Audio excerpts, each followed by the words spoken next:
बार फिर आप सभी का आपके अपने यूट्यूब चैनल पीएस क्लासेस पर। तो दोस्तों आज के इस वीडियो लेक्चर में हम बात करेंगे जिन छात्रों ने 12th क्लास केमिस्ट्री के प्रैक्टिकल के संबंध में नाइट्रोजन टॉपिक तैयार किया है और इसका डायग्राम अपने चार्ट पेपर पर बनाया है। तो स्टूडेंट आज के इस वीडियो लेक्चर में आप लोगों को बताएंगे कि इस टॉपिक से संबंधित एग्जाम द्वारा वाइवा में आप लोगों से कौन कौन से सवाल पूछे जा सकते हैं और उन सवालों का आप लोगों को क्या जवाब देना होगा ताकि आपका वाइवा पूरी क्लास में सबसे अच्छा हो। तो स्टूडेंट यदि आप चाहते हैं कि आपका वाइवा पूरी क्लास में सबसे अच्छा हो तो आप लोगों से बच्चों मेरा विशेष रिक्वेस्ट ये है कि एक बार वीडियो लेक्चर को पूरा जरूर देखें। देखिए स्टूडेंट जब एक बार वीडियो लेक्चर को आप पूरा देखेंगे तो आपको नाइट्रोजन का पूरा कॉन्सेप्ट आपको समझ में आएगा और साथ ही साथ बच्चों आपको बहुत ज़्यादा नॉलेज ये मिलेगी इस वीडियो लेक्चर में कि नाइट्रोजन किसी भी सजीव के लिए, चाहे वो मनुष्य हो, चाहे वो जानवर हो या फिर पेड़ पौधे हो, कितना इंपॉर्टेंट रोल प्ले करती है। क्योंकि बच्चों हम लोग सभी जानते हैं कि किसी भी सजीव को जीवित रहने के लिए सबसे ज़्यादा ऑक्सीजन की जरूरत होती है। किसी जरूरत बच्चों ऑक्सीजन की जरूरत होती है क्योंकि बच्चों जब हम सांस लेते हैं तो हम ऑक्सीजन ग्रहण करते हैं। तो क्या बच्चों आप लोग जानते हैं कि नाइट्रोजन कितना इंपॉर्टेंट रोल प्ले करती है आपकी लाइफ में? इसी को पहले समझ लेते हैं। तो देखिए स्टूडेंट जो नाइट्रोजन है, ठीक है, ये हमारे शरीर में क्या समझना, नाइट्रोजन के कार्य बता रहा हूँ कितना इंपॉर्टेंट है किसी मनुष्य के लिए नाइट्रोजन का होना। ठीक है, तो जो नाइट्रोजन है ना हमारे शरीर में प्रोटीन का निर्माण करती है। किसका निर्माण करती है बच्चों? प्रोटीन का निर्माण करती है। साथ ही साथ बच्चों ये न्यूक्लिक एसिड यानी डीएनए और आरएनए को आपने पढ़ा होगा उसका निर्माण करती है। और जो हमारे पाचन क्रिया होती है, डाइजेशन जो प्रोसेस होता है, ठीक है, उसमें भी आप बहुत ज़्यादा रोल प्ले करती है। ठीक है, तो स्टूडेंट आपके दिमाग में एक बात आ रही होगी कि ये नाइट्रोजन को हम कैसे ग्रहण करते हैं, क्योंकि हम तो सांस के रूप में किसको लेते हैं? हम ऑक्सीजन को ले रहे होते हैं। ठीक है, तो देखिए बच्चों मैं आपको बता चलूँ जो मनुष्य होते हैं वो नाइट्रोजन कैसे ग्रहण करते हैं। देखिए हम और आप लोग हम हरी लोग क्या कहते हैं, हरी सब्जियां खाते हैं। ठीक है, हरी सब्जियों से हमें नाइट्रोजन मिलता है। ठीक है, दूसरी बात बच्चों हम फल खाते हैं, फलों से हमें नाइट्रोजन मिलता है। तीसरी बात जो लोग चिकन खाते हैं, ठीक है, तो उसके माध्यम से भी वो क्या मिलता है? नाइट्रोजन मिलता है। समझ में आ रहा आप लोगों को मेरी बात? तो मनुष्य को जो नाइट्रोजन मिलता है वो कैसे मिलता है बच्चों? हरी सब्जियों से मिलता है, फलों से मिलता है, और जो लोग चिकन खाते हैं उनको नाइट्रोजन प्राप्त होता है। बात समझ में आ रही? और हम बच्चों बात करें कि जो एनिमल्स होते हैं उनको नाइट्रोजन कैसे मिलता है, तो देखिए स्टूडेंट जैसे कि हम लोग हरी सब्जियां खाते हैं उसी प्रकार जो एनिमल्स होते हैं बच्चों वो क्या कहते हैं? हरा चारा खाते हैं। समझ में आ रही है आप लोगों को मेरी बात? तो उस चारे से उनको क्या मिलती है बच्चों? नाइट्रोजन मिलती है। ठीक है, अच्छा अब बच्चों बात करेंगे कि आप सोच रहे होंगे किसी ह्यूमन की बात भी हो गई, यानी मनुष्य की बात हुई, एनिमल की बात हुई, अब पेड़ पौधे भी तो सजीव हैं। समझ में आ रहा है आप लोगों को मेरी बात? ठीक है, तो उनको नाइट्रोजन कहाँ से प्राप्त होता है बच्चों? उनको नाइट्रोजन प्राप्त होता है मिट्टी से। किससे प्राप्त होता है बच्चों? मिट्टी से प्राप्त होता है। समझ में आ रहा आप लोगों को मेरी बात? तो याद रखें ये जो नाइट्रोजन है बच्चों हमारे जीवन के लिए बच्चों बहुत ही इंपॉर्टेंट रोल प्ले करती है, जैसे कि ऑक्सीजन। समझ में आ रहा आप लोगों को मेरी बात? अब ये कैसे प्रोसेस होता है ये भी हम आगे समझेंगे।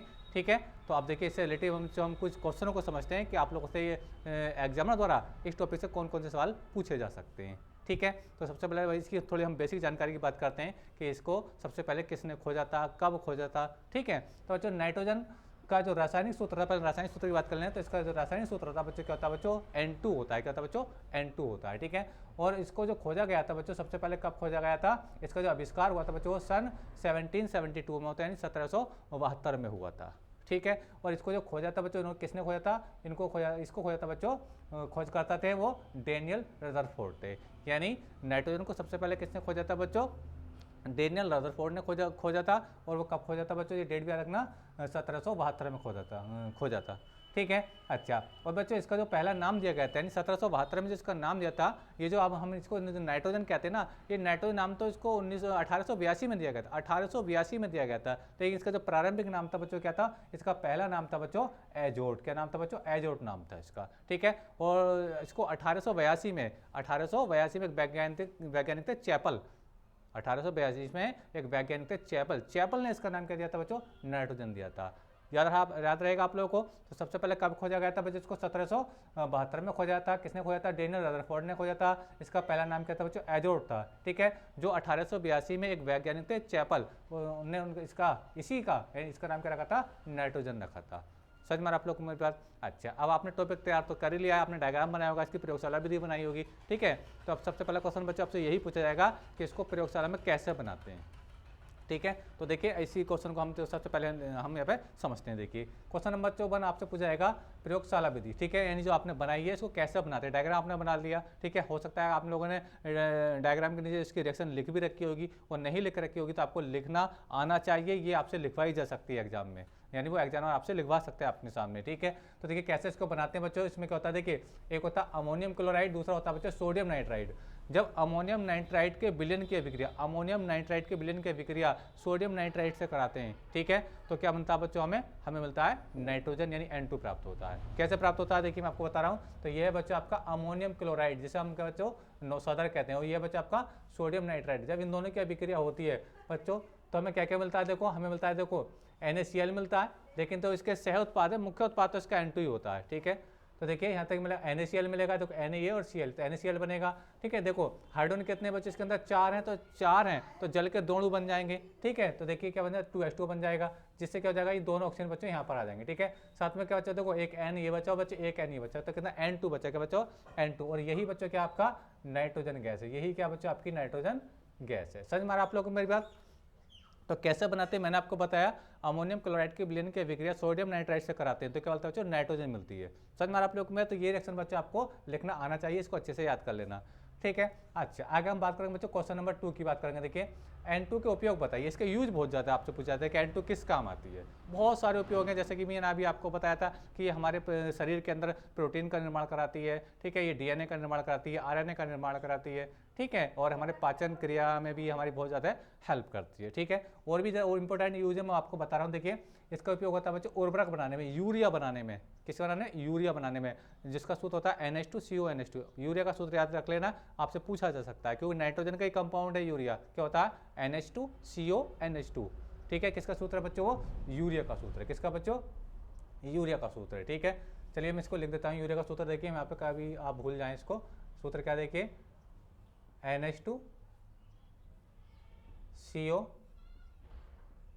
NH2, ठीक है। तो ये याद रखें, इसका उपयोग क्या होता है बच्चों, उर्वरक बनाने में, यूरिया बनाने में इसका यूज होता है, अमोनिया बनाने में इसका यूज होता है। देखो मैंने रासायनिक गुण बताया, देखो N2, यही तो N2 जो आपने बनाई है, ठीक है। तो N2 की अभिक्रिया जब हाइड्रोजन गैस से करते हैं तो क्या होता है, अमोनिया बनता है, तो ये मैंने आपको लिख दिया है। आगे देखिए दूसरा गुण मैंने बताया आपको, देखिए नाइट्रिक ऑक्साइड, ये जो NO ये क्या बच्चों नाइट्रिक ऑक्साइड है, ये भी इसका उपयोग है। तो बहुत सारे उपयोग मैंने आपको बताया। नाइट्रोजन का एक उपयोग और होता है, आपने अब देखो आपने चिप्स देखा होगा, देखिए जब हम देखो चिप्स को जब हम फाड़ते हैं तो उसमें गैस निकलती है। चिप्स जो नॉर्मल आपने पैकेट देखा 10 वाला 20 वाला पैकेट देखा चिप्स का, उसके अंदर नाइट्रोजन गैस भरी होती है, ठीक है। जब उसको फाड़ते हैं तो जो बाहर गैस निकलती है वो कौन सी गैस होती है, जो नाइट्रोजन गैस होती है। समझ में आ रहा, तो ये भी इसका उपयोगी है, ठीक है। तो ये कुछ इंपॉर्टेंट मैं बात कर रहा हूँ। तीसरा उपयोग देखिए और देख लीजिए आगे, विद्युत बल्ब में भरी जाती है, यानी जो नाइट्रोजन होती है बच्चों, ये अक्रिय वातावरण उत्पन्न करने के लिए बल्ब के अंदर भरी जाती है। तो ये बहुत सारे उपयोग मैं आपको बता रहा हूँ, आपको कम से कम 2-3 तो याद रहने चाहिए, ठीक है। चाहे इन्हीं को याद कर लीजिए, अमोनिया बनाने में, ठीक है, यूरिया बनाने में या विद्युत बल्ब बनाने में, और बाकी तो मैं आपको बता ही चुका हूँ। हमारे शरीर में प्रोटीन का निर्माण करती है, DNA का, RNA का, और पाचन सिस्टम में भी ये इंपॉर्टेंट रोल प्ले करती है, ठीक है। अच्छा अब देखिए अगर यहाँ से एक चीज़ आपसे भूल जाए कि ये जो अमोनिया बनाती है N2 गैस, जो अमोनिया यूरिया बनाती है, तो N2 जब यूरिया बनाती है तो यूरिया में N2 कितना होता है, ये आपने नॉर्मल खाद आपने देखा होगा, मैं उसी यूरिया की बात कर रहा हूँ, ठीक है। तो यूरिया में नाइट्रोजन कितना होता है बच्चे, यूरिया के अंदर नाइट्रोजन होता है 46%, कितना होता है 46% होता है। याद रखना चीज़ को, यूरिया के अंदर बच्चों अगर हम बात करें तो नाइट्रोजन कितना होता है बच्चों, ये 46% होता है बच्चों, कितना होता है 46%। इन चीज़ों को याद कर लें, ठीक है। 46% बच्चे यूरिया के अंदर होता है नाइट्रोजन, ठीक है। समझ में आप लोगों को मेरी बात। अच्छा एक खाद बच्चों आपने और पढ़ा होगा जिसे हम बोलते हैं डाई या DAP कहते हैं इसको, ठीक है। तो डाई के अंदर बच्चों कितना होता है, ये DAP के अंदर कितना होता है, ये 18% होता है। यूरिया के अंदर नाइट्रोजन कितना होता है, 46% होता है। आपने उस बोरी के ऊपर लिखा हुआ भी देखा होगा यूरिया के, ना, तो नाइट्रोजन कितना होता है बच्चों, 46% होता है। डाई तो एक दूसरा खाद होता है, ठीक है, जिसे हम NPK कहते हैं, उसके अंदर जो नाइट्रोजन बच्चों 18% होता है। समझ में आप लोगों को मेरी बात, जिसे हम DAP के नाम से भी जानते हैं, ठीक है। अच्छा आगे हम बात करेंगे, देखिए सबसे ज़्यादा ये जो N2 है सबसे ज़्यादा कहाँ पाई जाती है, तो बच्चों ये सबसे ज़्यादा कहाँ पाई जाती है, ये वायुमंडल में पाई जाती है। कहाँ पाई जाती है, जो वायुमंडल में पाई जाती है। सबसे ज़्यादा जो गैस पाई जाती है वो नाइट्रोजन ही पाई जाती है वायुमंडल में। कितनी होती है बच्चों, वो कितनी होती है, 78%। याद रखना है, ये जो मैं बता रहा था ना ये अभी 46%, तो 46% ये यूरिया के अंदर नाइट्रोजन होती है, लेकिन वायुमंडल में कितनी पाई जाती है बच्ची, 78% होती है। यानी सबसे ज़्यादा कंट्रीब्यूशन रहता है वायुमंडल में नाइट्रोजन का। याद रखना इस चीज़ को, ठीक है। आपसे पूछा जाए तो बात बता सकते हैं कि सबसे ज़्यादा ये कहाँ पाई जाती है बच्चों, वायुमंडल में पाई जाती है। कितनी परसेंटेज होती है इसकी, कितनी होती है, 78% होती है। और आपसे ये पूछ लिया जाए कि वायुमंडल के अंदर ऑक्सीजन कितने परसेंट होती है, तो बच्चों ऑक्सीजन जिसको हम सांस के रूप में लेते हैं बच्चों, ऑक्सीजन जो होती है वो 21% होती है, यानी 21% ऑक्सीजन होती है वायुमंडल के अंदर। समझ में आ रहा है, 78% नाइट्रोजन होती है और 21% की होती है बच्चों आपकी ऑक्सीजन होती है, ठीक है। आगे बात करते हैं, देखिए। अच्छा अब देखिए N2 मतलब ये लगा ना हमारे लिए किस प्रकार उपयोगी है, जिसका मतलब N2 हमारे लिए किस प्रकार किस प्रकार उपयोगी है। तो देखिए मैंने आपको ना अमीनो एसिड DNA NA का निर्माण ये करती है, ठीक है, प्रोटीन का निर्माण करती है या प्रोटीन का निर्माण करने में ये सहायक होती है। तो आपको याद करना होगा कि नाइट्रोजन हमारे लिए किस प्रकार उपयोगी है, तो हमारे शरीर में प्रोटीन का निर्माण कराती है, DNA RNA न्यूक्लिक एसिड, आप समझ रहे होंगे मेरी बात का ना। तो ये बात आपको याद रहनी चाहिए किस प्रकार उपयोगी है। तो इसके उपयोग मैंने सामने लिख दिए हैं, ठीक है। अच्छा आगे हम बात करेंगे, देखिए पेड़ों को उपयुक्त N2 ना मिले, यानी पेड़ पौधों को अगर नाइट्रोजन ना मिले तो क्या हो जाएगा बच्चों। पेड़ पौधों को अगर नाइट्रोजन ना मिली ना तो वे क्या मुरझा जाएंगे और सूख जाएंगे। जिस प्रकार मनुष्य को अगर ऑक्सीजन ना मिले तो वो उसका जीवन संभव नहीं है, उसी प्रकार बच्चों पेड़ पौधों को अगर नाइट्रोजन ना मिली तो वे क्या हो जाएंगे, वो मुरझा जाएंगे और वो सूख जाएंगे। समझ मारा आप लोगों को मेरी बात, तो याद रखने चीज को, अगर N2 ना मिली तो क्या होगा, वो मुरझा जाएंगे और वो सूख जाएंगे, अर्थात वो मर जाएंगे, ठीक है। आगे आप बात करते हैं, देखिए क्वेश्चन नंबर 6 की। क्वेश्चन नंबर 6 क्या देखिए, पेड़ों को N2 कैसे प्राप्त होती है। पेड़ों को N2 कैसे प्राप्त होती है, और ये भी कह सकता है, पूछा जा सकता है पेड़ पौधों को N2 नाइट्रोजन कहाँ से प्राप्त होती है, वो मिट्टी से प्राप्त होती है। कहाँ से होती है, मिट्टी से प्राप्त होती है, ठीक है। अब मिट्टी में जो नाइट्रोजन किस फॉर्म में होती है, वो नाइट्रेट और नाइट्राइट की फॉर्म में होती है। मिट्टी में जो नाइट्रोजन होती है बच्चों, नाइट्रेट और नाइट्राइट की फॉर्म में होती है। समझ मारा आप लोगों को, और वो जड़ों से क्या करती है, उसको अवशोषित कर लेती है, किसको, नाइट्रोजन को। समझ मारा आप लोगों को मेरी बात। तो याद रखना पेड़ पौधों को नाइट्रोजन कहाँ से मिलती है, मिट्टी से मिलती है। वो किस फॉर्म में होती है बच्चों, मिट्टी में नाइट्रेट और नाइट्राइट की फॉर्म में होती है। समझ मारा आप लोगों को मेरी बात। चलिए आगे हम बात करेंगे, देखिए क्वेश्चन नंबर 7 देखिए। क्वेश्चन नंबर 7 बच्चों, N2 के 2 कार्य बताइए। N2 के 2 कार्य, वैसे तो बहुत सारे कार्य आपको बता चुका हूँ, अपनी बॉडी के लिए बता चुका हूँ, एनिमल्स के लिए बता चुका हूँ, पेड़ पौधों के लिए, फिर भी याद रखिए। देखिए N2 के 2 कार्य क्या है, फसलों में प्रोटीन का निर्माण, जो फसलों में जो गेहूं का दाना बनता है, समझ मारा, तो जो उसके अंदर जो प्रोटीन आती है किसी वजह से आती है, वो N2 की वजह से तो आती है। या पेड़ पौधों का जो पत्तियों का जो गहरा रंग होता है, हरा, पत्तियों का जो हरा रंग होता है, वैसे तो क्लोरोफिल की वजह से, लेकिन गहरा हरा जो होता है वो किसी वजह से नाइट्रोजन की वजह से होता है। तो आपको 2 कार्य याद रखने होंगे, फसलों में प्रोटीन का निर्माण, प्रोटीन की मात्रा बढ़ाती है नाइट्रोजन, ठीक है। और पत्तियों का गहरा रंग, पत्तियों का जो गहरा हरा रंग होता है वो किस वजह से होता है, वो नाइट्रोजन की वजह से ही होता है। समझ में आप लोग को मेरी बात। वो बात ठीक है कि जो क्लोरोफिल होता है उसकी वजह से हरा रंग होता है, लेकिन जो गहरा हरा रंग होता है वो नाइट्रोजन की वजह से ही होता है, ठीक है। आगे हम बात करते हैं, देखिए ये क्वेश्चन आपका हो गया। अच्छा देखिए ये N2 यानी इसके 2 रासायनिक गुण बताइए। रासायनिक गुण मतलब ये किसी और कंपाउंड के साथ रिएक्शन करती है तो क्या क्या बनाती है। तो 2 रासायनिक गुण बड़े इंपॉर्टेंट है। देखिए ये नाइट्रोजन जब हाइड्रोजन गैस से क्रिया करती है तो बच्चों क्या बनाती है, NH3 यानी अमोनिया बनाती है। क्या बच्चों, ये अमोनिया है। ये क्या बच्चों, ये अमोनिया है, ठीक है। और यही नाइट्रोजन जब बच्चों ऑक्सीजन से क्रिया करती है, यही नाइट्रोजन जब ऑक्सीजन से क्रिया करती है तो क्या बनती है बच्चों, ये नाइट्रिक ऑक्साइड बनाती है। क्या बनती है, नाइट्रिक ऑक्साइड बनाती है। तो 2 रिएक्शन आपको याद होना चाहिए। पहले रिएक्शन ये, इसको बनाने की विधि आना चाहिए, और ये आसान सी रिएक्शन है। रिएक्शन तो बहुत सारी हैं, लेकिन आपको आसान मैंने 2 इसके गुण बता दिए हैं, ठीक है। दोनों आपको याद हो गए, ठीक है।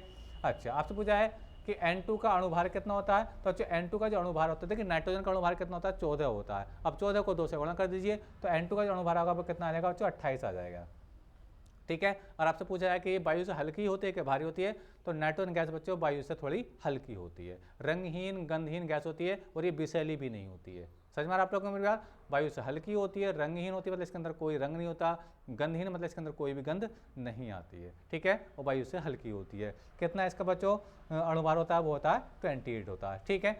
तो आई होप कि आपको बच्चों जानकारी अच्छी लगी होगी बच्चों। इस टॉपिक से संबंधित ये वो क्वेश्चन थे जो एग्जामिनर साहब द्वारा आप लोगों से पूछे जा सकते हैं। आई होप कि आपको अच्छे समझ में आ गए होंगे, ठीक है। तो वीडियो लेक्चर कैसा लगा, जानकारी कैसी लगी, कमेंट करके जरूर बताइए। चैनल पर नए तो चैनल को सब्सक्राइब कर लीजिए। मिलेंगे नेक्स्ट वीडियो में किसी नेक्स्ट टॉपिक के साथ, तब तक के लिए धन्यवाद, बेस्ट ऑफ लक।